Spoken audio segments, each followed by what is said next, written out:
Hebreos capítulo 1, versículo 5 al versículo 9.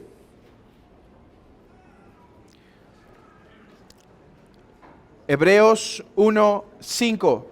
Así dice la palabra de nuestro Dios. Porque ¿a cuál de los ángeles dijo Dios jamás: mi hijo eres tú, yo te he engendrado hoy? Y otra vez, yo seré a él padre y él me será a mí hijo. Y otra vez, cuando introduce al primogénito en el mundo, dice: adórenle todos los ángeles de Dios. Ciertamente de los ángeles dice: el que hace a sus ángeles espíritus y a sus ministros llama de fuego. Mas del Hijo dice: tu trono, oh Dios, por el siglo del siglo. Cetro de equidad es el cetro de tu reino. Has amado la justicia y aborrecido la maldad. Por lo cual te ungió Dios, el Dios tuyo, con óleo de alegría, más que a tus compañeros. Podemos tomar nuestros asientos.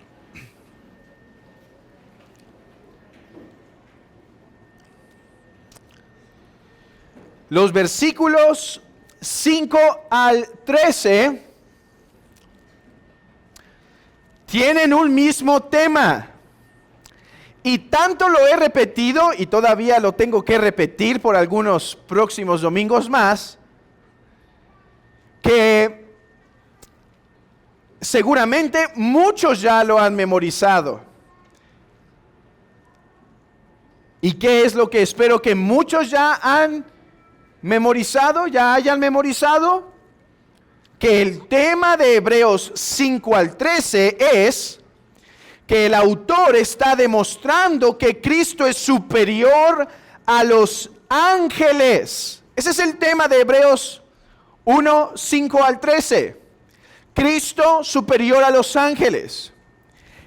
Y la razón por la cual el autor de Hebreos está insistiendo en esto es porque quiere guardar a los creyentes de la tentación de pensar que el antiguo pacto era más importante, más glorioso, más hermoso, porque fue administrado, podemos decir, a través de los ángeles, quienes son seres preciosos.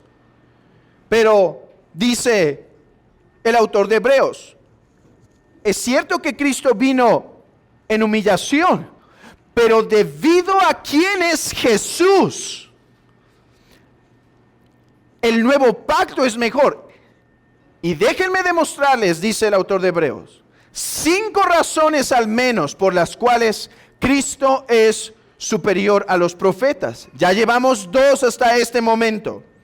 La primera fue en el versículo 5. Cristo es superior porque solo Él es Hijo eterno. Los ángeles son criaturas de Dios que tuvieron un principio, pero el Hijo es eterno, eternamente engendrado del Padre, de la misma naturaleza. Dios de Dios, por lo tanto, ya que si es engendrado de la misma naturaleza del Padre, la misma esencia, por lo tanto es Dios, no un menor Dios, no nacido en el tiempo, no con un principio, sino eternamente Hijo de Dios. Por eso dicen esos credos antiguos a los cuales nos suscribimos, y ahora van a ver la importancia de esa lección en la mañana, cuando dice que es consubstancial al Padre. El Hijo es consubstancial al Padre. El segundo punto que vimos que demuestra la superioridad de Cristo estaba en el versículo 6. Y ese fue nuestro último sermón en Hebreos. Cuando dice que introduce al primogénito al mundo y llama a los ángeles a que le adoren. Cristo es superior porque le ha sido dado el cosmos como su herencia y los ángeles le adoran. Y uno solo puede adorar aquello que es superior y aquello que es Dios. No solo lo que es superior, sino lo que es Dios. Y los ángeles dicen a Juan, no me adores a mí, adora a Dios. Y esto demuestra que Cristo es superior a los ángeles porque es Dios. Hermanos, hoy veremos la tercera razón que demuestra que Cristo es superior a los ángeles. Y se encuentra en los versículos 7 al 9. Por fin no veremos un solo versículo, sino 3 a la vez. Así que no nos acostumbremos a esto, pero disfrutemos cuando pase. Dice el versículo 7, ciertamente de los ángeles dice, el que hace a sus ángeles espíritus y a sus ministros llama de fuego, mas del Hijo dice, tu trono, oh Dios, por el siglo del siglo, cetro de equidad es el cetro de tu reino, has amado la justicia y aborrecido la maldad, por lo cual te ungió Dios, el Dios tuyo, con óleo de alegría más que a tus compañeros. En resumen, el tercer argumento del autor de Hebreos a la luz de este texto es el siguiente. Cristo es superior a los ángeles porque mientras que los ángeles son ministros y siervos, Cristo, Jesús, es no obstante Dios soberano. Los ángeles, siervos y ministros. Jesús, Dios soberano. Así que creo que nuestro sermón se divide naturalmente en dos sencillas secciones. En primer lugar, ¿qué queremos decir porque los ángeles son siervos? Y en segundo lugar, veamos qué queremos decir porque Jesús es Dios soberano.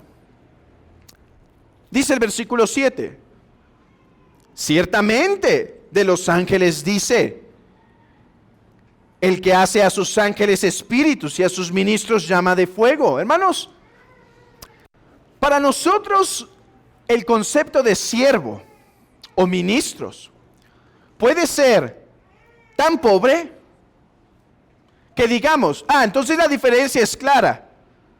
Sí, ellos simplemente son los siervos, Jesús es el Señor soberano. Pero si miramos atentamente la palabra con la que empieza el versículo 7, yo no creo que la comparación es así. Miren, ellos son tan solo meros siervos. Él es Señor soberano. No, más bien, vean cómo empieza el versículo 7. Dice, ciertamente. O sea, es verdad, claro está. Los ángeles son algo bello y hermoso. Pienso que este es el énfasis. Ciertamente, de ellos se dice esta gran cosa. Ahora, yo sé que para nosotros puede parecer extraño. ¿Y cuál es la gran cosa de ser llamado siervo o ministro? Bueno, déjenme explicarla un momento para que veamos la grandeza y privilegio de los ángeles y entendamos bien la comparación. Porque la comparación no es, miren los ángeles, lo peorcito y el Señor soberano, no. La comparación es, miren los ángeles, los grandísimos seres que son, los hermosos seres que son, pero en comparación a ellos, Cristo es superior. Así que para saborear, para entender bien esto, déjenme trabajar un poco, laborar un poco en nuestro versículo 7 cuando dice, ciertamente de los ángeles se dice algo grande, que Él hace a sus espíritus, a sus ángeles espíritus y a sus ministros llama de fuego. Bueno, lo primero que tengo que decir por aquellos que son curiosos en sus Biblias es que aquí hay lo que se llama un problema textual. Pero no me voy a detener mucho aquí, solamente voy a dar cómo es que debe ser resuelto y seguimos con el punto. Y es que recuerden que la Biblia favorita de los autores del Nuevo Testamento, o sea, su Antiguo Testamento favorito, no era la Reina Valera 1960, ¿verdad? Sino que su texto favorito, había dos posibilidades. Hay uno que se llama texto masorético y hay otro que se llama la Septuaginta. Bueno, si ustedes abren sus Biblias en el Salmo 104, de hecho si pueden ir ahí, o verlo en su boletín, el Salmo 104 dice: el que hace a los vientos sus mensajeros y a las flamas de fuego sus ministros. Aquí hay una distinción. ¿Qué está diciendo el texto masorético? Bueno, si se fijan, cambia los sujetos, ¿sí? La idea es igual, el que hace, pero en el texto masorético cambia. Entonces, ¿qué está citando? ¿Qué está citando el autor de Hebreos en Hebreos 1? No el texto masorético, sino lo que se llama la Septuaginta. Y ustedes ya saben que la Septuaginta es la traducción que se hizo del Antiguo Testamento al griego. Ok. Y el texto, la Septuaginta se lee justamente como nuestro texto: el que hace a sus espíritus ángeles y a sus ministros llama de fuego. Ahora, aquí alguien puede estar confundido. Bueno, ¿y por qué pasó esto? Esta variante o esta diferencia es fácil de resolver. No todas son fáciles, pero esta en mi opinión es fácil. ¿Por qué? Porque cuando uno lee o uno va al texto masorético original, al texto masorético, al texto hebreo, el texto se lee así. Vayan a Hebreos 1:7, vayan a Hebreos 1:7, porque mientras yo leo esto, ustedes pueden compararlo. Este es el texto hebreo en el que está basada nuestra Reina Valera, ¿sí? Y el texto en hebreo, si lo queremos leer literalmente, se leería así. Pongan atención a Hebreos 1:7. Yo estoy leyendo el texto masorético. Literalmente diría: quien hace a sus ángeles espíritus y a sus ministros fuego y flama, o fuego flamante, o fuego de flama. ¿Qué es lo que encontramos? Que son prácticamente idénticos. Así que nuestro autor está citando correctamente el texto hebreo y el texto de la Septuaginta. Esta, diríamos, es la correcta interpretación, porque toda traducción es una interpretación. Esta es una correcta interpretación del texto. ¿Y cuál es la diferencia? Que si uno lee el Salmo 104, uno se da cuenta que el contenido del Salmo es que Dios gobierna el mundo. Que cuando llueve, Dios está haciendo llover. Que cuando truena, Dios está haciendo tronar. Que cuando el pasto crece, Dios lo está haciendo crecer. De eso trata el Salmo.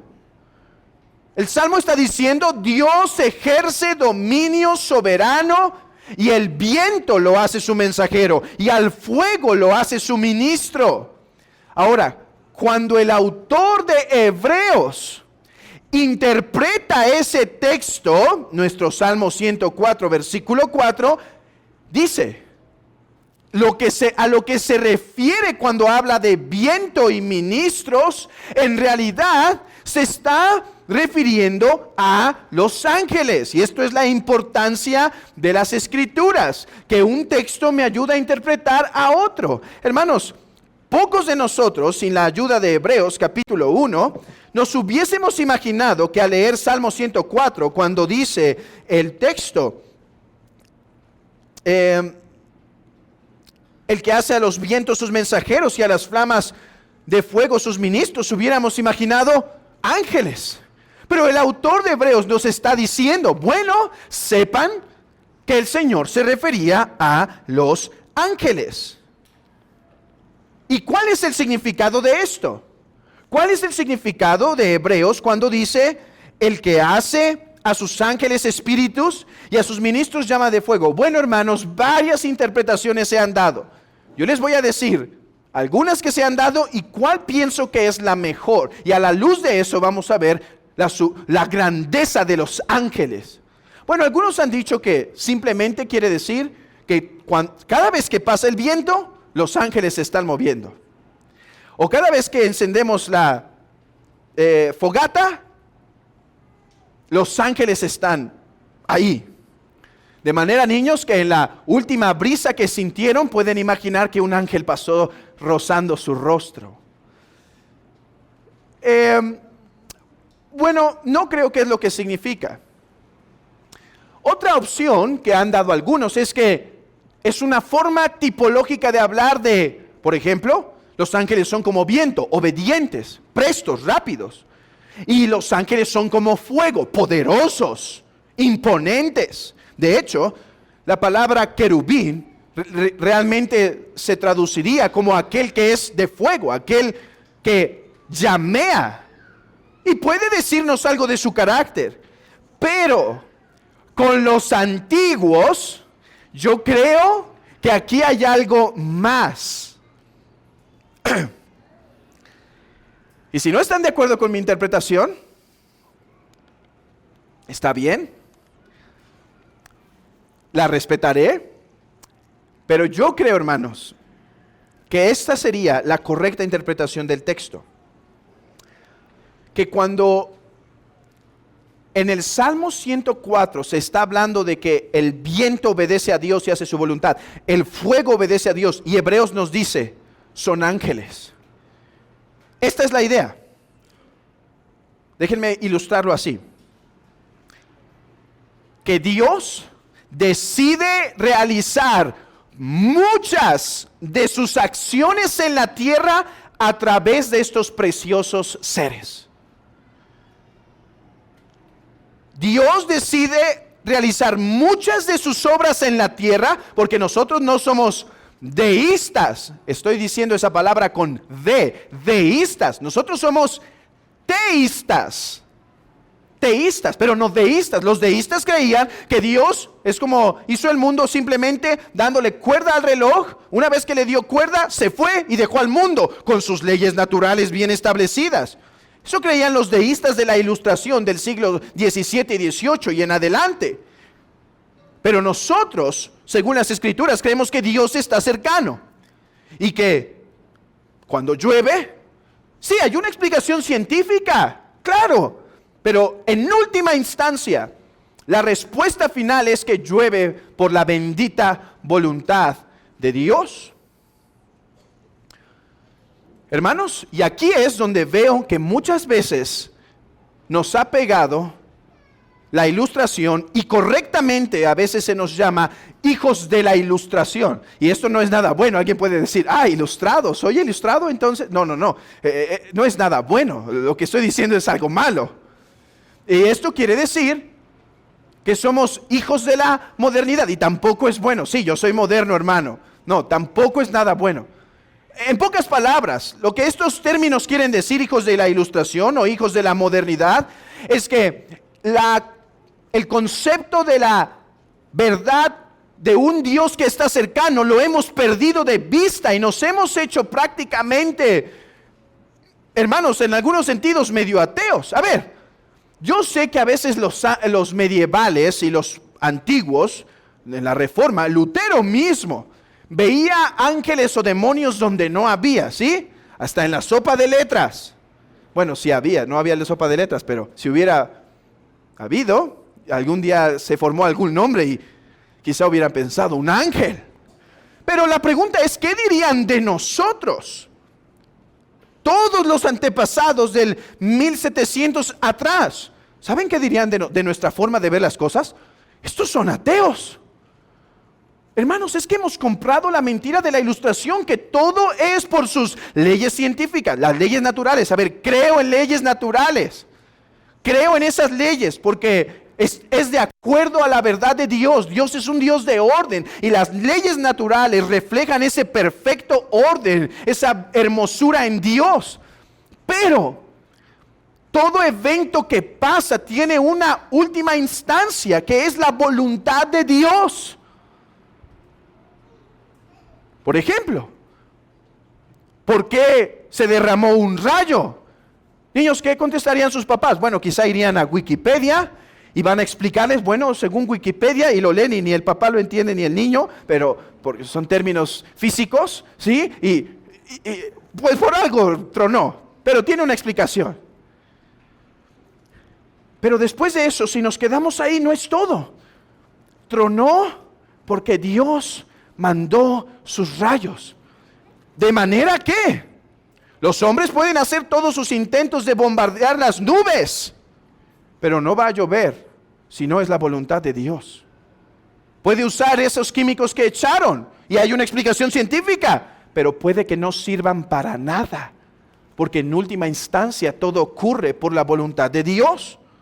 De hecho, ayer hubo un gran temblor en una ciudad, Taiwán, grave. ¿Y qué nos van a decir los científicos? Bueno, es que las placas tectónicas subieron.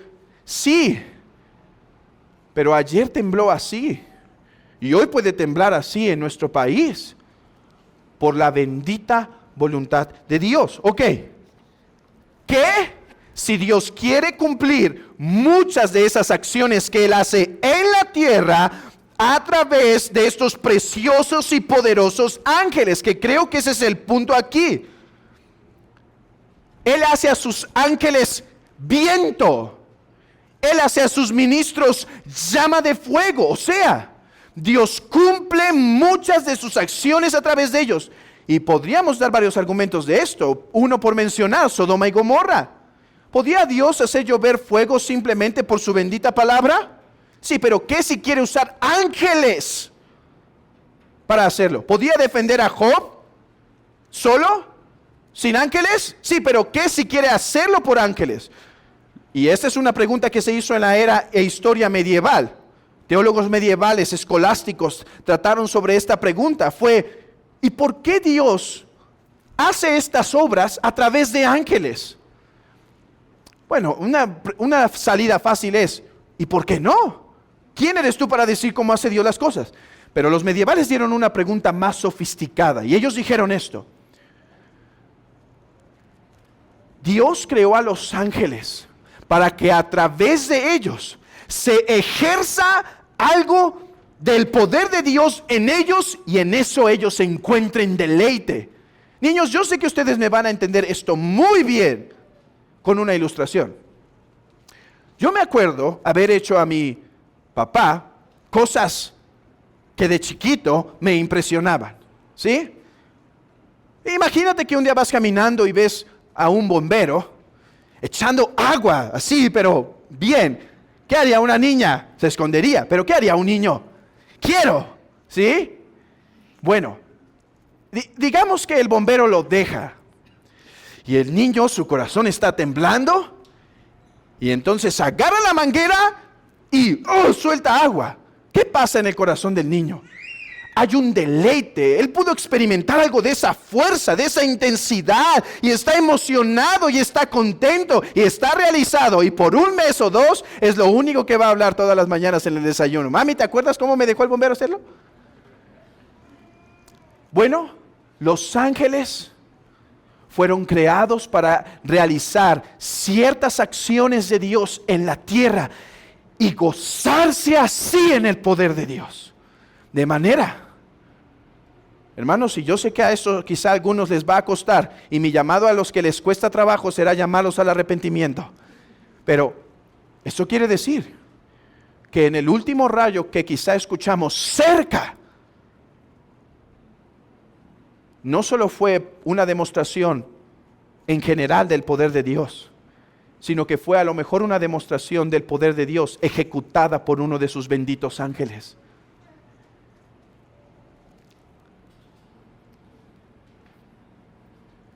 Esto es lo que quiere decir entonces cuando los llama mensajeros y ministros. No es un título de degradar, es un título de majestad, es un título de honra. Ellos aman ese título porque es el mejor título que se le puede dar a la criatura.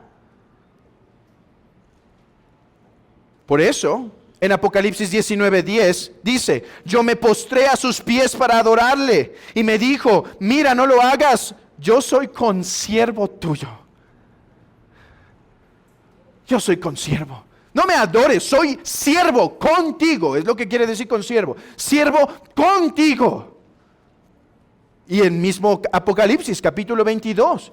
Pero él me dijo: mira, no lo hagas, porque yo soy consiervo tuyo, de tus hermanos los profetas y de los que guardan las palabras de este libro. Adora a Dios.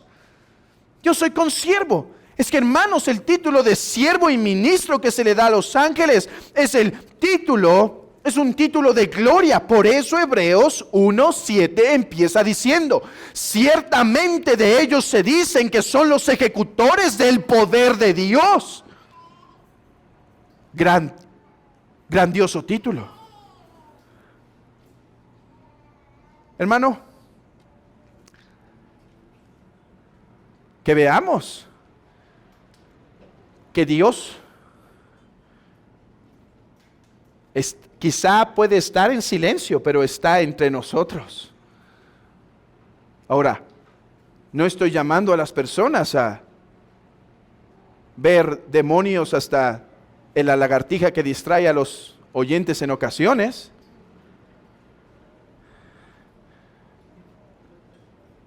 Pero sí, esta verdad nos debe llamar a examinar qué tan de la ilustración soy y de la modernidad, o qué tanto mi forma de ver las cosas en la vida se acoplan a las Escrituras.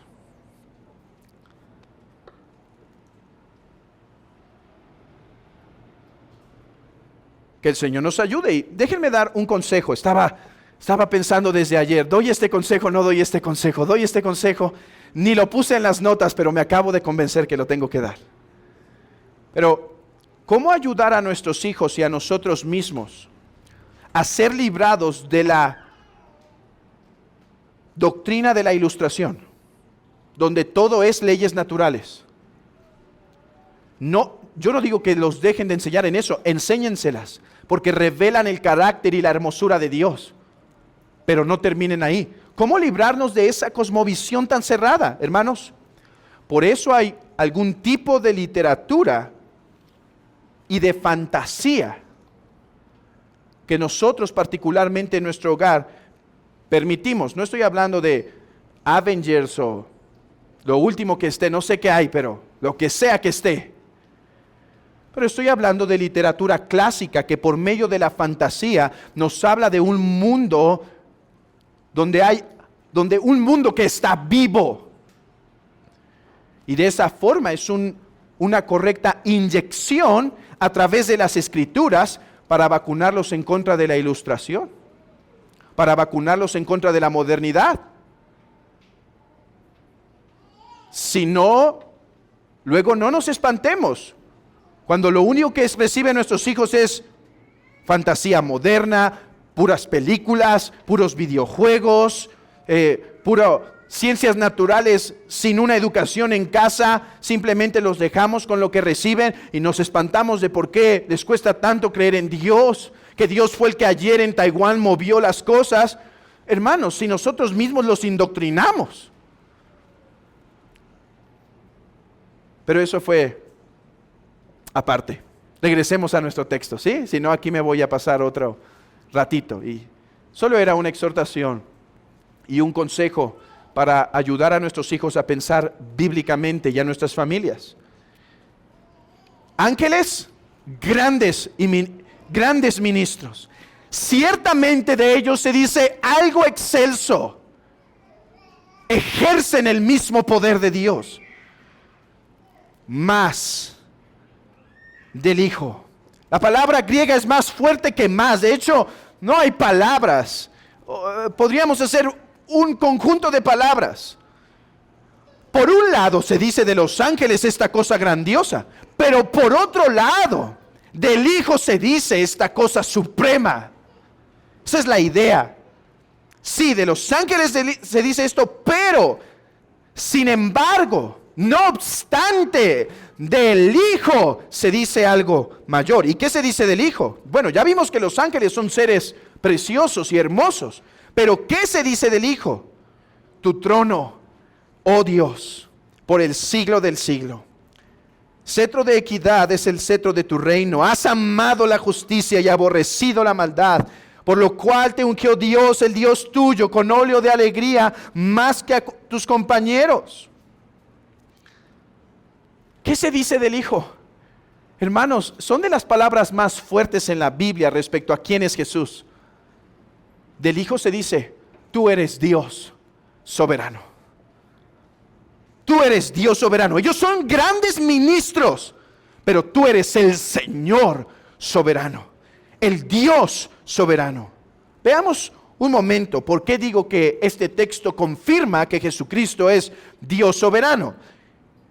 Bueno, lo primero que debemos saber es que nuevamente el autor de Hebreos está citando los Salmos, el Antiguo Testamento. Y es que muy correctamente hacía este orden porque a vosotros estudiad las Escrituras, porque en ellas tenéis la vida eterna, porque ellas dan testimonio de mí, dice el Señor. Y aquí es la demostración. Claro que el Antiguo Testamento da testimonio de Jesús. Vean lo que dice el Salmo 45 respecto a Jesús. Es un salmo donde Israel, en una forma poética como la esposa y por lo tanto la iglesia ahora, canta a su Redentor. Canta a su Señor y dice, rebosa mi corazón palabra buena, dirijo al Rey mi canto, mi lengua es pluma de escribente, muy ligero, eres el más hermoso de los hijos de los hombres, la gracia se derramó en tus labios, por tanto Dios te ha bendecido para siempre. Ciñe tu espada sobre el muslo, oh valiente, con tu gloria y con tu majestad, en tu gloria sé prosperado, cabalga sobre palabra de verdad, de humildad y de justicia, y tu diestra te enseñará cosas terribles. Tus saetas agudas,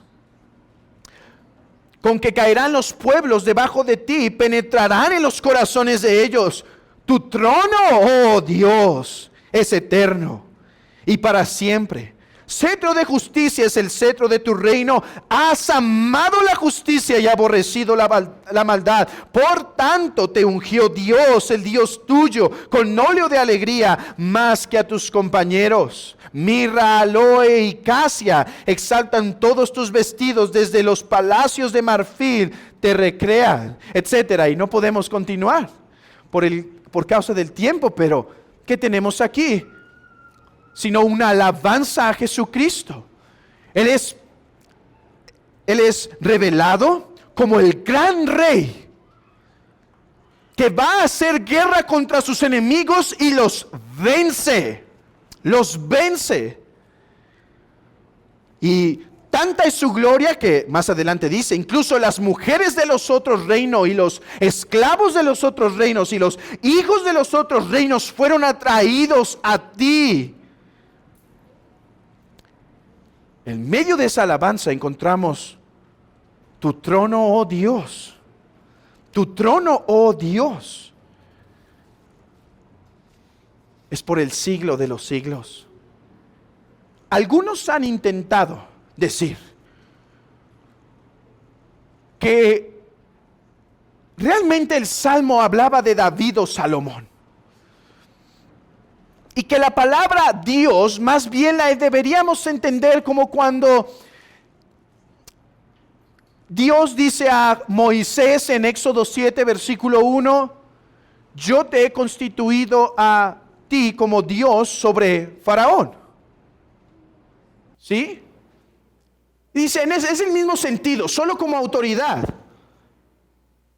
Bueno, mi respuesta es que Dios aquí, Elohim, es aplicado sin reserva. A Moisés le dijo, tú serás Dios para él, Señor para él. Pero aquí Elohim es aplicado sin reserva a este rey. En segundo lugar, Hebreos, que es la correcta interpretación del Salmo 45, lo aplica para enfatizar la deidad del Hijo. ¿Cómo sabemos? Porque el contexto, los atributos que se le dan es eternidad. Tu trono, oh Dios, es por el siglo del siglo. De manera que, aunque el Salmo 45 aplicaba de forma vaga a David y a Salomón, pero no completamente, realmente embona solo perfectamente en Jesucristo. Y hermanos, de eso se trata todos los salmos. Los salmos esperaban el cumplimiento perfecto. Es como los engranes. Niños, los salmos es como esa pieza de rompecabezas que para que se entiendan bien, tiene que embonar en el lugar apropiado. Ese lugar en donde entra sin dificultad. Yo me acuerdo cuando era chiquito, niños, les voy a contar una historia, solo no se la cuenten a nadie más, que me gustaba ponerme los trajes de mi papá.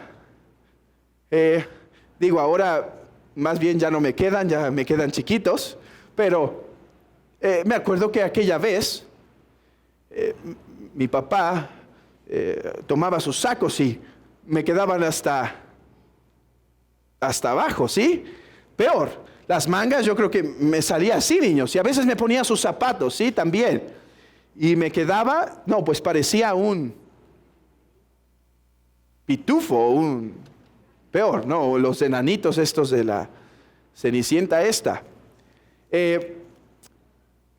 Yo creo que era algo así. Y pero a él le quedaban justo, bien.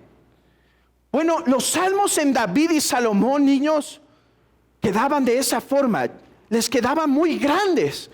Pero el autor de Hebreos y los apóstoles y Jesucristo mismo les enseñó a interpretar la Biblia diciendo, es que hablaban de mí.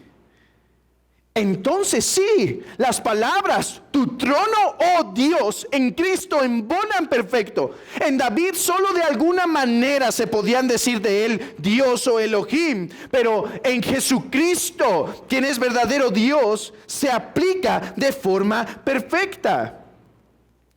¿Y qué dice?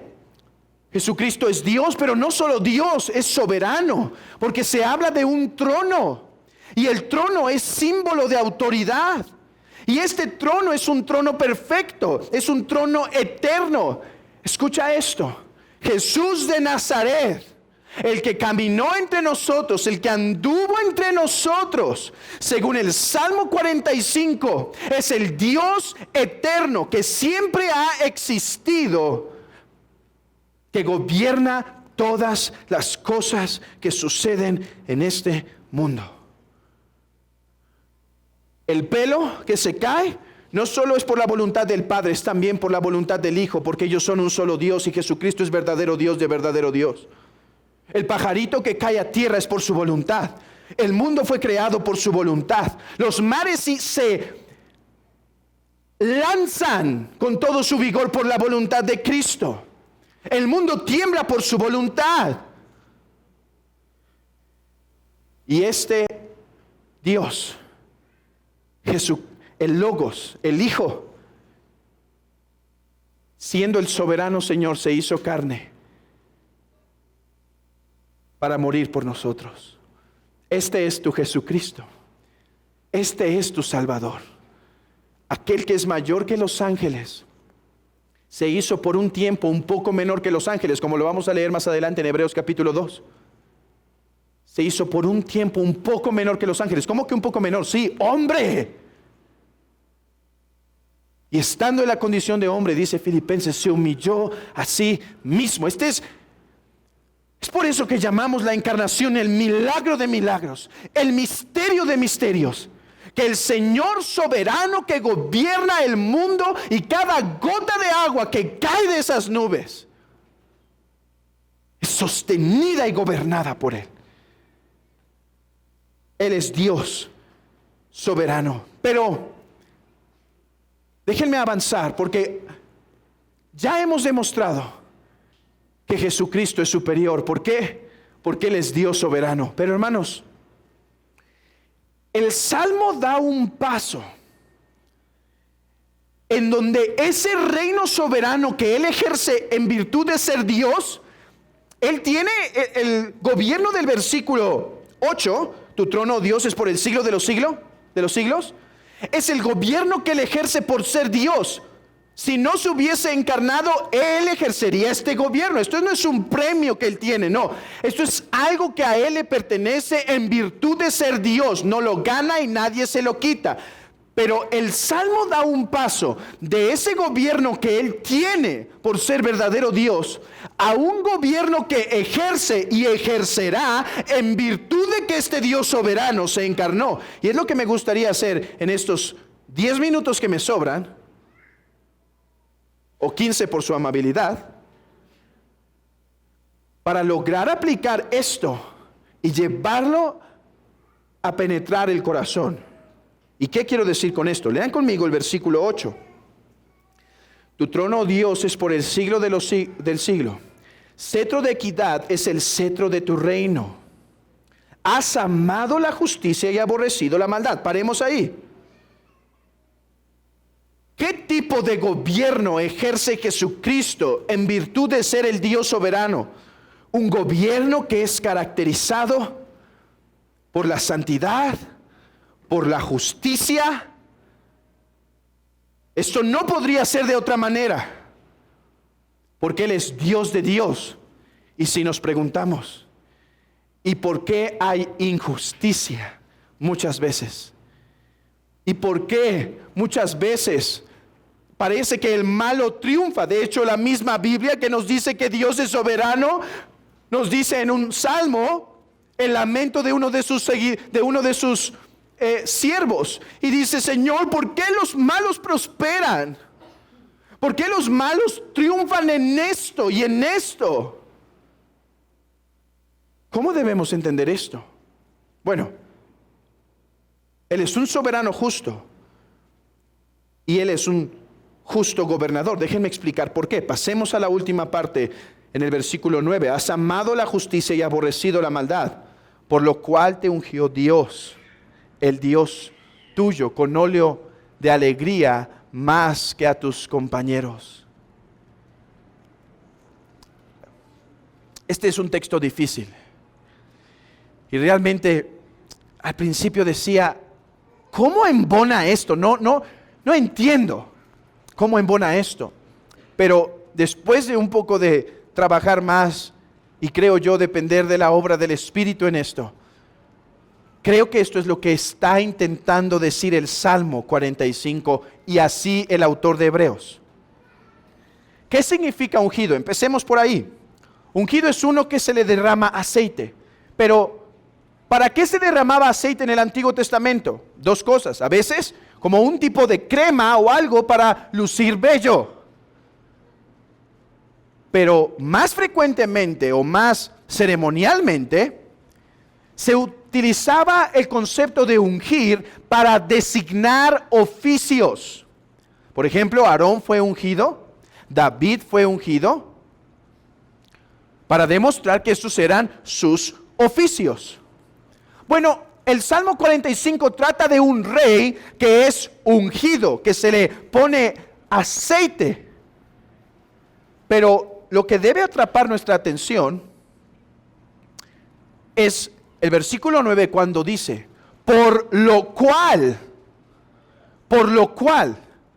O sea, está diciendo, a ver, Jesucristo, Él es Dios, Dios soberano, Dios eterno, tiene un juicio justo, ama la justicia, aborrece la maldad.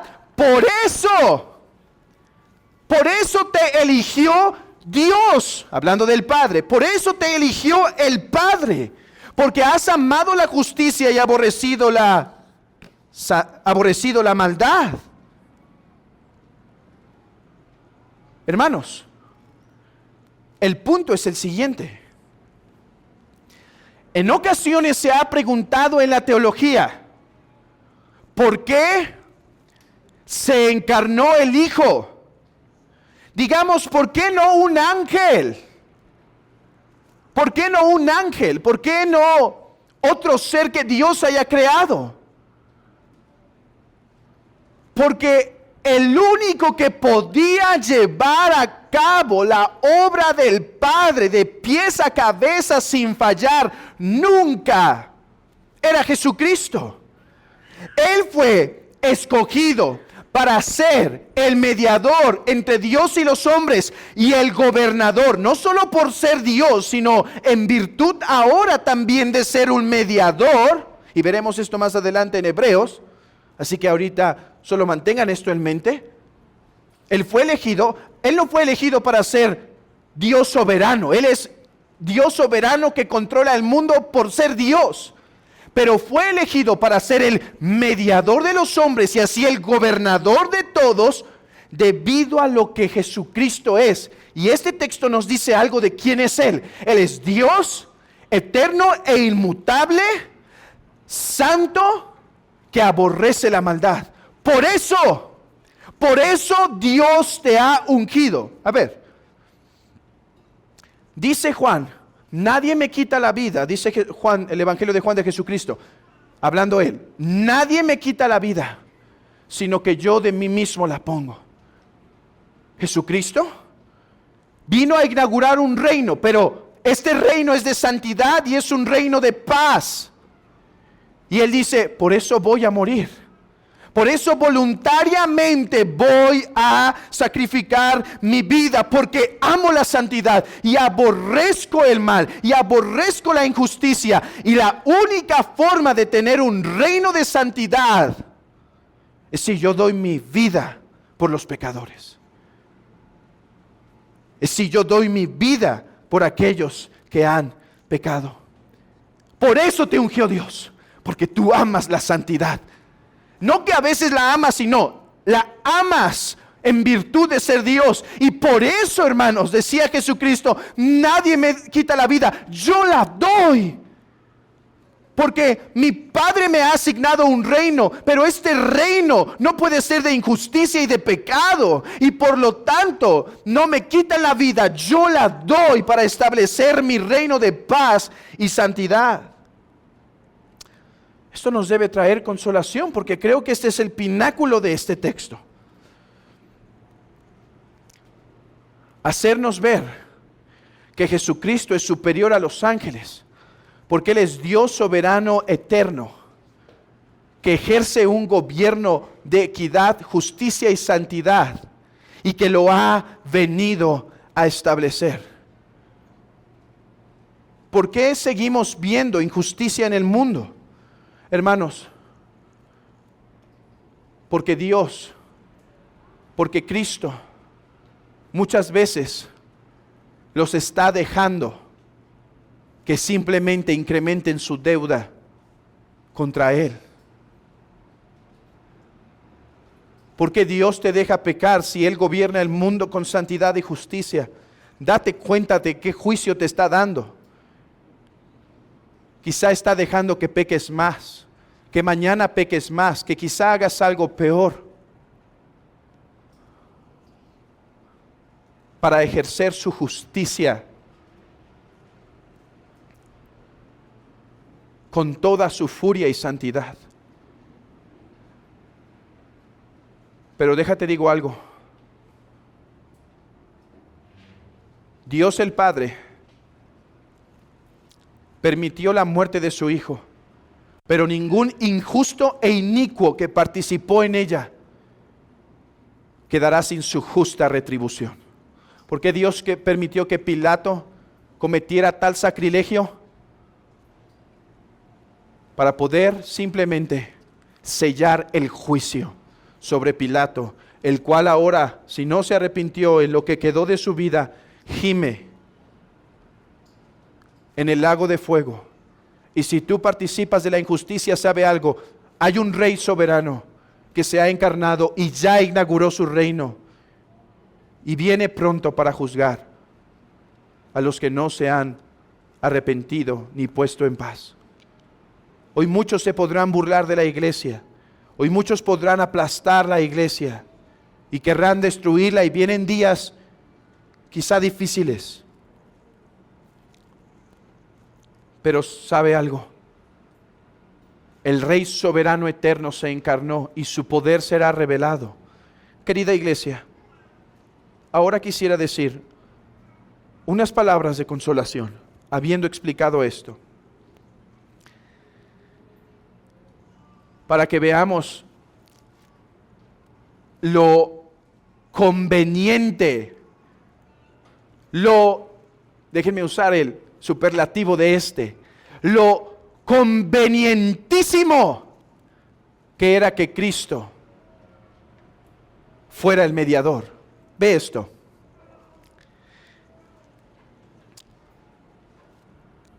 Aquel que es el Señor y Rey de este reino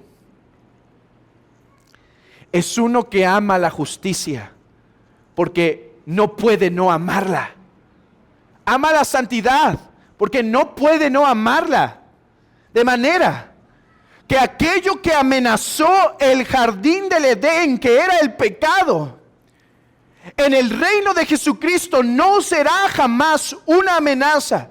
No hay amenaza externa que pueda destruir este reino, porque no hay ser que pueda pelear contra él. Pero no hay tampoco amenaza interna, porque el fundador de este reino es el que ama la santidad y el que ama la paz. Y nosotros unidos a Cristo seremos limpios en la glorificación, de manera que participaremos de su gloria y de su santidad para nunca poder caer.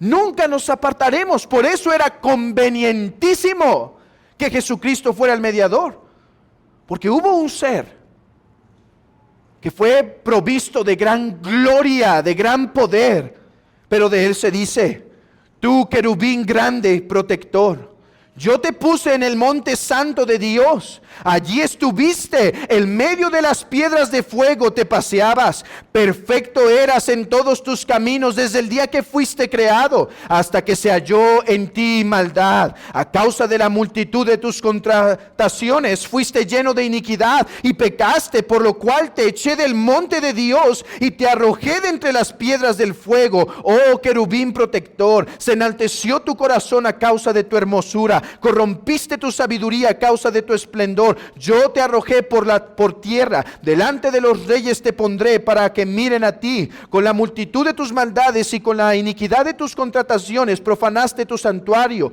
Yo pues saqué fuego del medio de ti, el cual te consumirá, y te puse en ceniza sobre la tierra a los ojos de todos los que te miran. Todos los que te conocieron de entre los pueblos se maravillarán sobre ti. Espanto serás y para siempre dejarás de ser. Pero del Hijo se dice: tu trono, oh Dios, es del siglo hasta el siglo. Cetro de equidad es el cetro de tu juicio. Has amado la justicia y aborrecido la maldad. Hermanos, tenemos un reino asegurado que no puede caer. Por eso era convenientísimo que el Hijo se encarnara, porque aquel que es Dios se hizo carne y jamás podrá caer. Y nosotros en Él viviremos por siempre, en su presencia, en el monte de Dios. Porque para que caigamos, Él tendría que caer. Y eso es imposible, iglesia. Considera por tanto estas promesas y lo convenientísimo de que el Hijo de Dios es el Verbo encarnado. Y una cosa más, querido hermano, a manera de aplicación,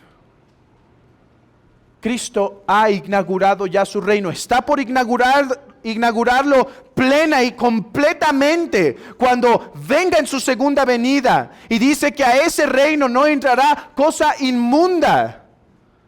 De manera que los idólatras, los mentirosos, los hechiceros, los fornicarios no tendrán parte en él. Pero de su pueblo dirá: venid benditos de mi Padre.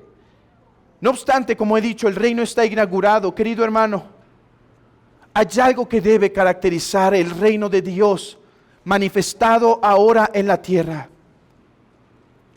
¿Y qué es? Santidad. ¿Saben? Muchos teólogos se han debatido, o siempre está la tensión. ¿Qué es primordial? ¿El amor o la santidad? Es difícil, ¿no? Porque si eres muy santo sin amor, te vas a hacer legalista, fariseo. Pero si eres muy amoroso sin santidad, te vas a hacer un humanista. Yo creo que los dos caminan juntos, pero hermano, en esta generación de cristianismo, la santidad es algo que debe ser tan enfatizado como el verdadero amor. Y querida iglesia, la iglesia de Cristo y tú, hermano, ciudadano del reino de Cristo, te debes caracterizar y me debo caracterizar por santidad. Amado hermano, déjame traer esto a tu mente. En primer lugar, preguntando, ¿estás viviendo en santidad, mi amado hermano? Porque la santidad conviene a su casa, y sin santidad nadie verá al Señor. ¿Estás viviendo en santidad? ¿Es la santidad un énfasis en tu vida, ese deseo de apartarte del pecado para vivir consagrado a Dios? O más bien es algo que sueles olvidar día a día y te estás relajando en tu pecado y te estás relajando en las cosas que estás viendo, en las cosas que estás haciendo, en las cosas que estás pensando, en las cosas que estás cantando. ¿Hay pecado en algo de ello que ya no estás tratando, hermano? El Rey de Reyes y Señor de Señores ha establecido su reino y Él ama la santidad. Que esto te anime, hermano, a que si has aflojado,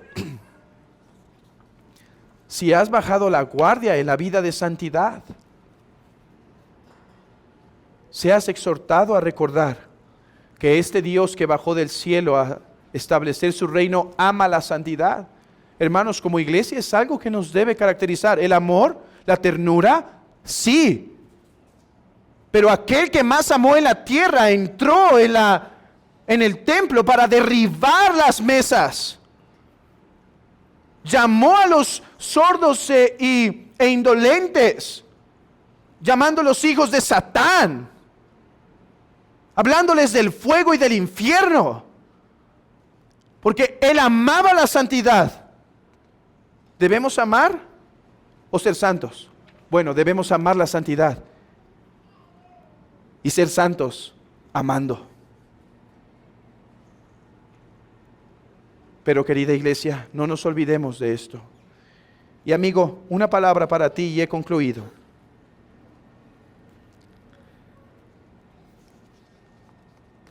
El Rey que ya estableció su reino, si viniera hoy, estarás dentro o fuera.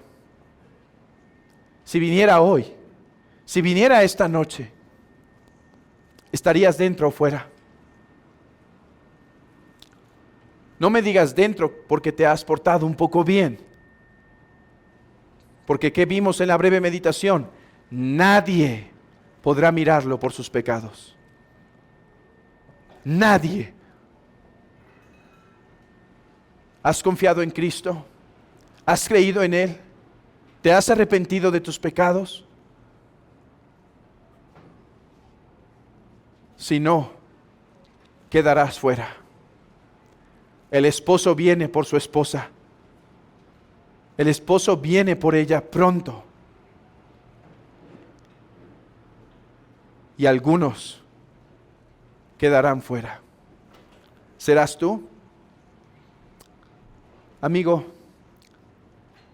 ¿serás tú quien quede fuera? Dices, pero no quiero. Cree en el Señor Jesucristo y serás salvo. Y querida iglesia, tú alaba a tu Señor. Tú alaba a tu Salvador.